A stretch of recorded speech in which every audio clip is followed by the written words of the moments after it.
For a great cup of joe, there's one thing you should know. Your morning brew can also be playful. Buff Boy Brewing guys make the temperature rise, and you surely feel naughty when you swallow our coffee. If you want some real heat, give your mouth a fine treat. You will want some more, rest assured. Buff Boy Brewing, you can't get enough of. It's time for The Scribble, your weekly fix of celebrity chats, bizarre stories in the news, and basic random chatter with best-selling author and syndicated radio host Jeremy Bradley. Make sure your seat is in the upright and locked position and your barf bag is securely in place. Here's Jeremy Bradley. Thank you very much, Larson. Jeremy Bradley here. This is The Scribble. Thanks for tuning in on your favorite podcast app. Glad you've found us. And everybody has an opinion, right? Isn't that, what do they say? Opinions are like assholes, everybody has one. Or assholes are like opinions, I don't know. I've already ruined it. And I've already sworn in the first minute of the show, so you know it's going to be a good time. Well, I get a lot of emails from people because, you know, we have a lot of discussion topics on this show, and I have opinions, and sometimes I even solicit them from you. Like, you know, tell me what you think about this or that, right? I write a newspaper column, and I have for about 17 years, 18 years almost now. And I give an opinion, and at the end of every column, I write, that's my point, what's yours? Tell me at speakfreewithjb.com. And so I love hearing everybody's thoughts about things, especially when it's more of an educated and civilized opinion. I don't, you know, much prefer the name calling and things like that. But people email me and say, you know, you have, you know, really logical opinions and thoughts, and sometimes people reach out and want to know what I think about things. So I usually will just, you know, kind of email on the down low on the side, but sometimes people say, yeah, it's cool to, you know, pose it on the podcast or you know, radio or whatever it is. And so I'll do that. Now, wait, I'm not naming names, right? I'm not saying, and this email comes from John Smith from 1294 Main Street in Boston. We're not doing that, no. But certainly, you know, keep it anonymous, send me an email, and there you go. And again, like I say, I always like to hear from you. So even if I'm giving you someone else's scenario and situation, I want you, the listener, to tell me what you think. If you agree with what I say, and then maybe we can package it all up and send that. And then we'll all bill for our time, right, as the therapy session. So we're going to do some Ask JB segments on the show today. All right, I hope you're okay with that. And I think it's sort of, we're testing relationships, it looks like. Oh, and threats of blackmail. All right, yeah, I'm just reading these now. See, this is the funny thing, though, too, right, is that sometimes when we do this, we haven't done it very often, sometimes I'm not shown the questions or the letters until we do this. I was just skimming as I was reading, so I've seen 2 of them now anyway. So, well, no, because I just like to be sort of surprised and go, what's my first instinct? What's my first thought when I hear this story? And not to say that's always the right answer, but that was my first thought, right? That was my first idea that came to my head. So let's do some Ask JB on the Scribble right after this. Who are the Kardashians feuding with now? What did that little thug Justin Bieber do this time? Who's getting hitched? And who's headed for Splitsville? Hear the latest celebrity news and gossip every day on Entertainment Wrap-Up. The good, the bad, the ugly, but mostly the ridiculously hilarious. It's all recapped in this daily segment at entertainmentwrapup.com. Have a laugh at the expense of the rich and famous when they take themselves way too seriously. It's 3 minutes of time-wasting fun at entertainmentwrapup.com. Check out Entertainment Wrap-Up at entertainmentwrapup.com. Brought to you by Speak Free Books. Jeremy Bradley here, back on the Scribble. It's time to open up, I guess it used to be called a mailbag when people would, you know, send mail to a show. Now it's the inbox, the email box. I don't know. Anyway, all right. So here's the next person looking for advice or telling me about their situation. Hey JB, a guy that I was chatting with on Grindr got pissy when I wouldn't hook up with him. He said he was taking screenshots of my profile pics and going to send them to my employer and ruin my career. I'm worried that he's going to use my profile against me. What would you say to the guy if he starts sending around your pictures and telling everybody about you? Well, first of all, okay, let me try to understand this. So, and I'm not on dating apps. You know, I've said this before, right? That would absolutely destroy my marriage if I were. But Okay.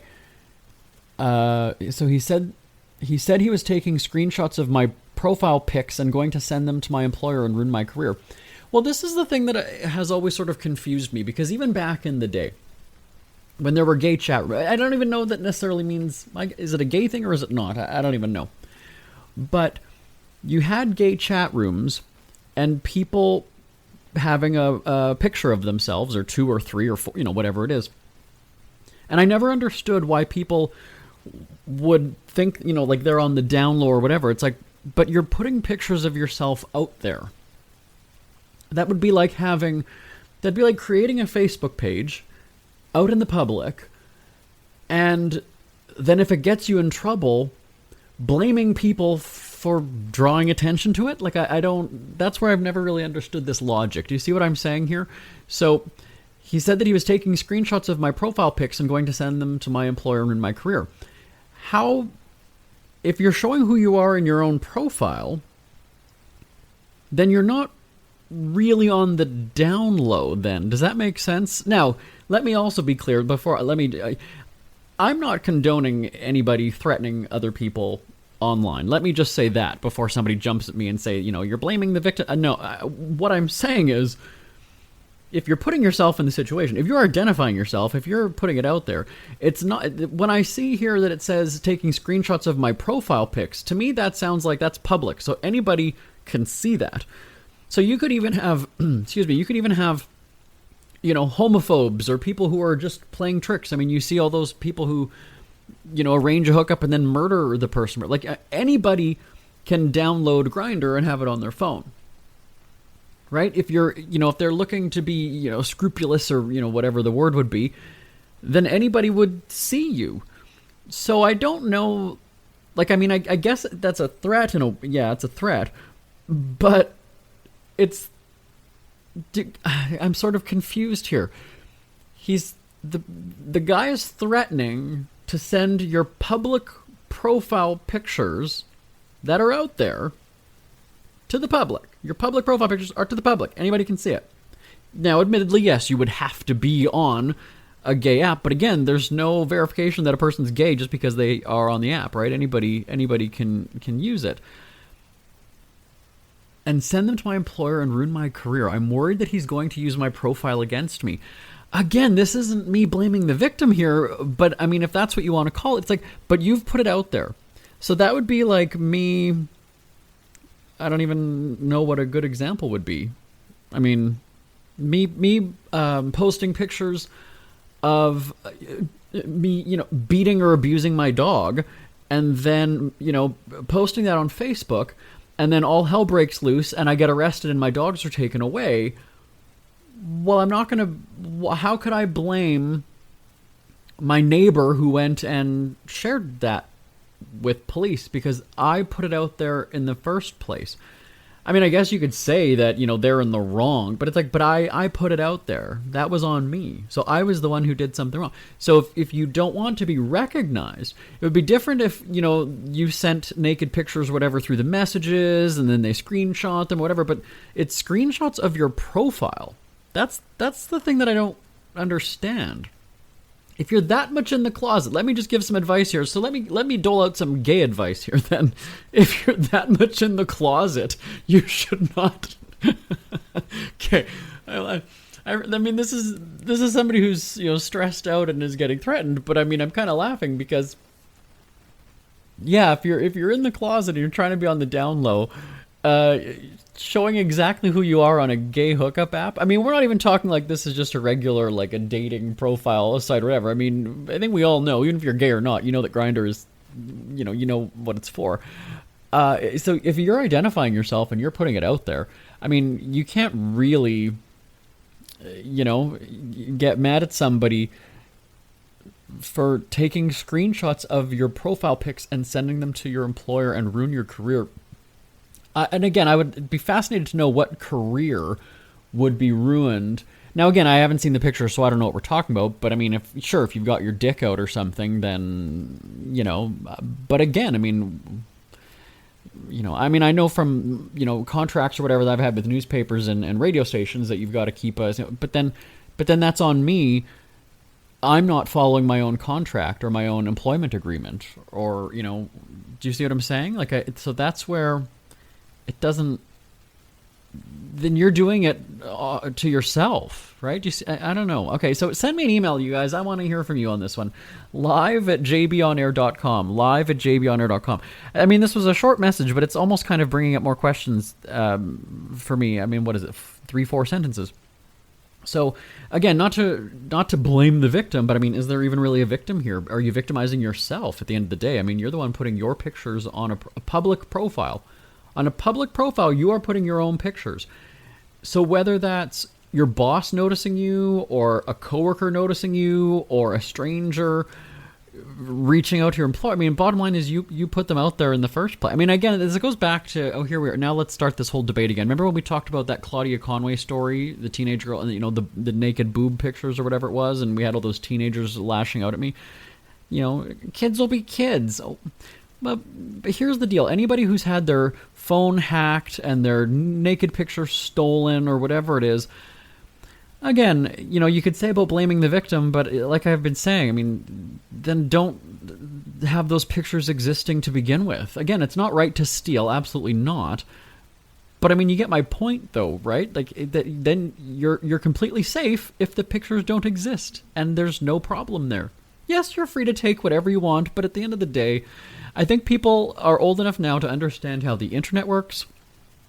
How, well, basically it's the internet, right? I mean, if your pictures are going up into a cloud or something, I think you realize that you can be hacked. If you're that proficient, you know, on social media and devices, I mean, like, isn't the assumption nowadays that you put it out there? I mean, how many times have you heard that, right? Where it's like, well, your employer is going to Google you and they're going to find out. So the rule of thumb is that if you wouldn't want your mom to see it, then you don't put it on social. I mean, come on. I just don't buy that. And the fact that the younger generation is so tech savvy. I mean, like I said, I've said before, I don't even know what TikTok is. I mean, I kind of get it. I think it's just sort of like a stupid dance video app thing. But like, the younger generation is well more versed than I am in all of these things, so they probably understand.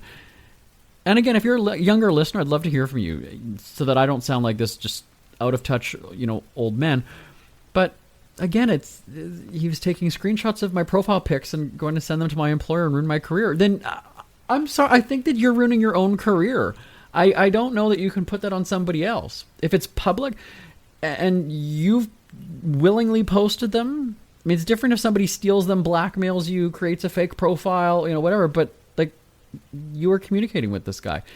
And on the flip side of that, let me just look here. What would you say to the guy if he starts sending around your pictures and telling everybody what I do?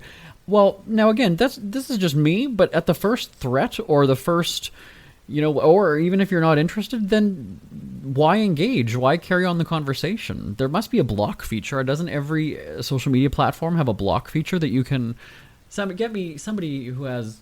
Nobody here has Grindr. People are all married and non-gay, so they don't have Grindr. But yeah, I imagine there's a block feature. So I mean, if you're just engaging in this battle, in this argument, in this fight online with a complete stranger who's going to threaten to take you down, then block it before it even gets to that. I mean, and again, not to blame the victim, but I think you're almost sort of bringing it on yourself by engaging. I mean, somebody threatens me, I'd block them right away. I'm like, done. Not worth my... You're not threatening me.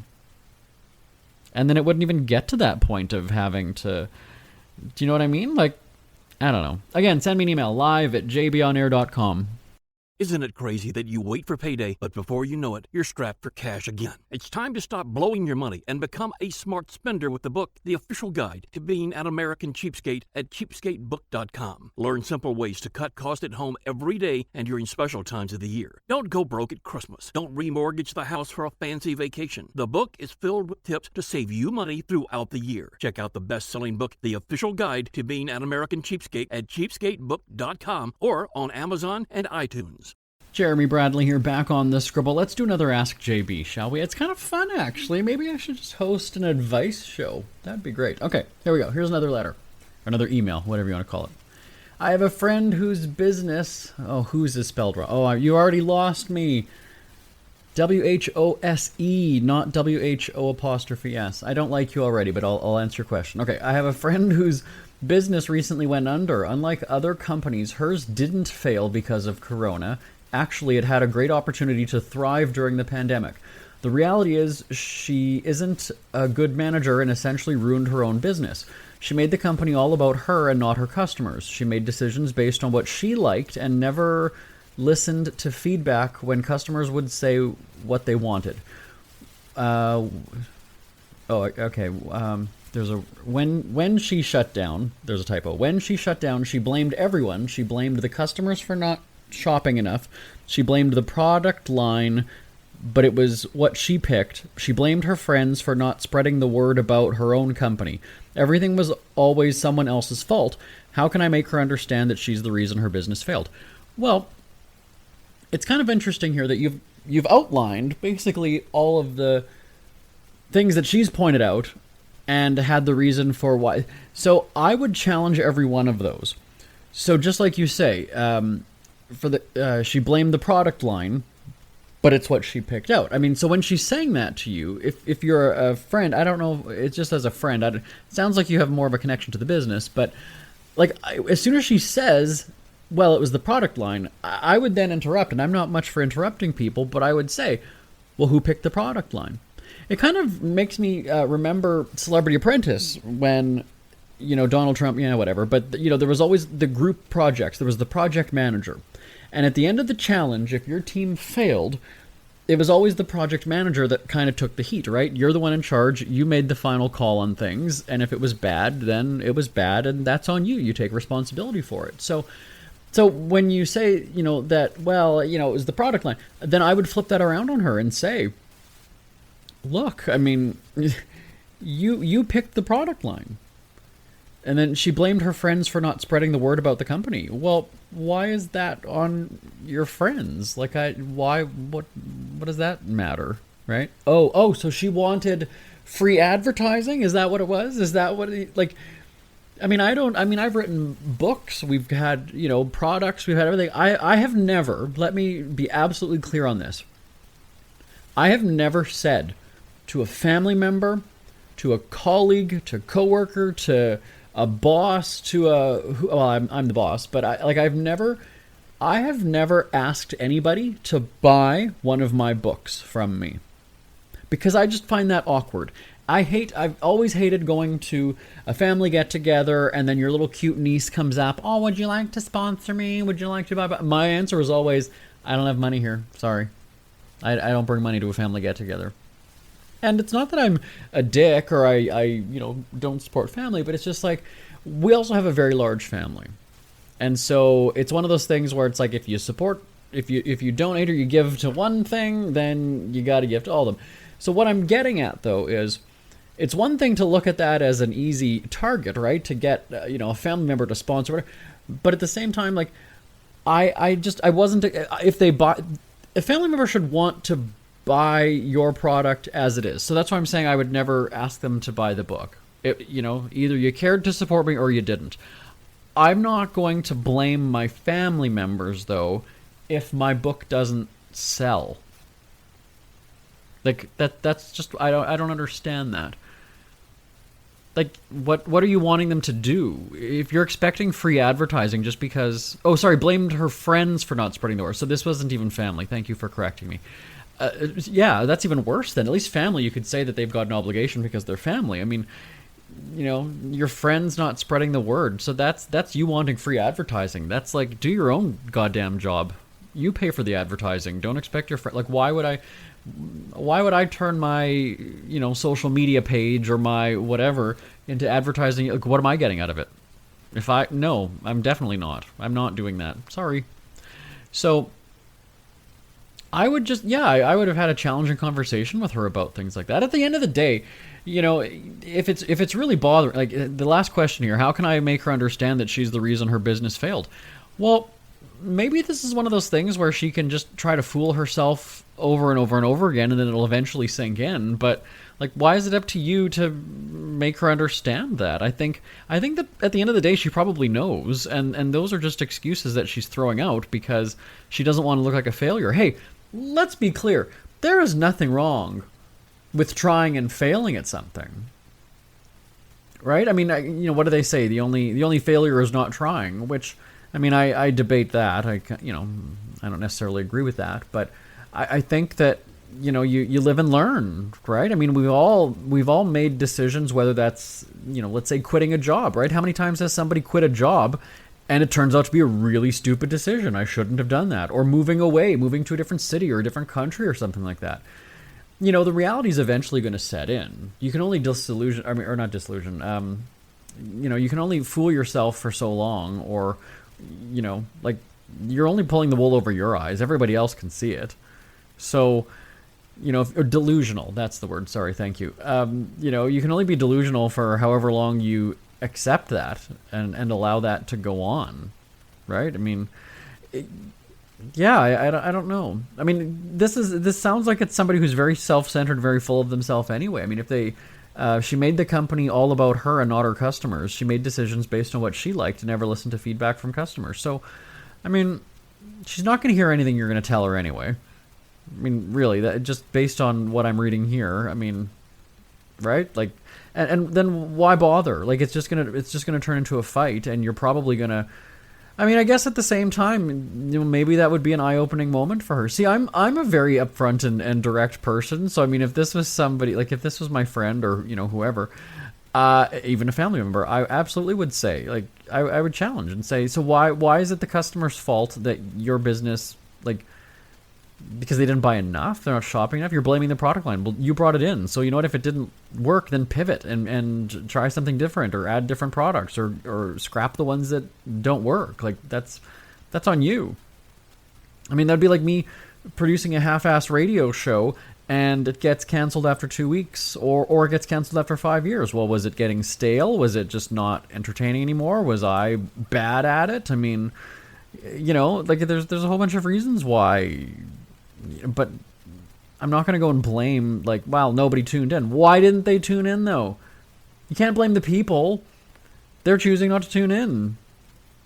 They're not liking what they're hearing. Where does that come from? That's my mouth. That's me, the host. So, yeah, I think that, I don't know the type of friendship you have. Like, it almost kind of sounds like you already have your argument made. So I don't know if you're just waiting to now fire back with something once you hear my suggestions. But, I mean, yeah, like, if you want to give her a smackdown, give her a verbal, emotional beatdown. But like I said, if this person is so strong, or so full of themselves, like, is it really going to do anything? I mean, I think that's the dangerous thing would be allowing them to continue pointing those fingers. But, I think that somebody like that already knows why it failed. I mean, they just. Let me actually it reminded me of when we were starting our swimwear line, Happy Bulge, a couple years ago now, and we were doing the different Pride events in cities the first year. And we did Winnipeg, Calgary, San Francisco, Palm Springs, and Phoenix. And each city was different. The first one was Phoenix. We learned a bunch of things. We went back to the drawing board, and people didn't buy the same thing in different cities. Palm Springs was our last one that year, and I don't know why we decided to do Palm Springs. It was a good time. We met some really fun people. We sold a lot of product, but Palm Springs is known to be a very nudist kind of town for old men, and our product line was for more sort of younger, cheeky, kind of playful. It's more of a playful line. And so when we had decent sales, it was okay. But it's also more, I don't want to say it's not a kinky city, but it's just, it's more of, like a leather kind of a thing, and not just the standard swimwear underwear. And when we came back, we just because we thought that, it's a city, yes, it's in the desert, but there's pools, right? There's more, it's going to be stripped down a little bit. Well, it's stripped down all the way there. And so when we got back, though, we kind of had that discussion, and I was able to acknowledge that it was my decision for us to go to Palm Springs. And again, it wasn't a disaster. We didn't fail, but could we have gone to a different Pride that same weekend, maybe, that would have had a better audience, or, more of a relevant audience? Probably we could. So that's an instance where, maybe, I don't want to call it a mistake because we made money from it. So, it's not a mistake, but it was maybe just a bad decision. But I'll own that. I'll own it. It was my idea. I approved it. I said, go ahead, book it. Let's do it. And, I'm not going to go and blame the old nudists. I'm not going to go and blame the Pride people. I'm not going to blame the Pride goers who were, walking by or blaming that we were in a bad spot or that, we had bad products. Like, there wasn't that at all. It wasn't that at all. The reality is, it's just, it just wasn't a good city to sell clothing because the gay guys in that city don't like wearing clothing for the most part, so there you go. But I'll own that decision. So hope that answers your question. I mean, it sounds like you almost sort of want to challenge her and have a bit of a sparring match, so go for it. I mean, I would appreciate that. I mean, I'm the type of friend that I will give you the verbal beatdown. I will give you the honest opinion as to what happened. Now, again, I'll give it as an opinion. I also don't give people... I don't say you should do this, you shouldn't have done that. I will ask them questions. So I make people think about things. That's what I would do with this person. So, she blamed the customers for not shopping enough. Well, then ask questions. How much should they have bought? What would their shopping, what could have changed in their shopping to make it succeed? She blamed the product line, but it was what she picked. Spin that around. Well, who picked the product line? How did it fail? Why wasn't it changed up halfway to try to rebound? And she blamed her friends for not spreading the word about the company. What do you expect from them? Why would they advertise your company for nothing? Why would they use their why are they responsible for selling your product? Just ask those questions. And that's enough to get the wheels turning. But like I've said it a few times already, I think just deep down she knows. Deep down she knows why the company failed. Send me your thoughts, everybody, live at jbonair.com. Live at jbonair.com. Back in a moment. It's never too early to start thinking about your next holiday. Have you checked out Mexico recently? From tequila tasting, swimming with horses, to ziplining through the jungle and watching whales and dolphins in their natural habitat, Puerto Vallarta has it all. Visit mexico.jbonair.com to see all the fun PV has to offer. That's at mexico.jbonair.com for hundreds of photos, interviews, and videos from around the tourist hotspot. Check out mexico.jbonair.com for all the fun. That's mexico.jbonair.com.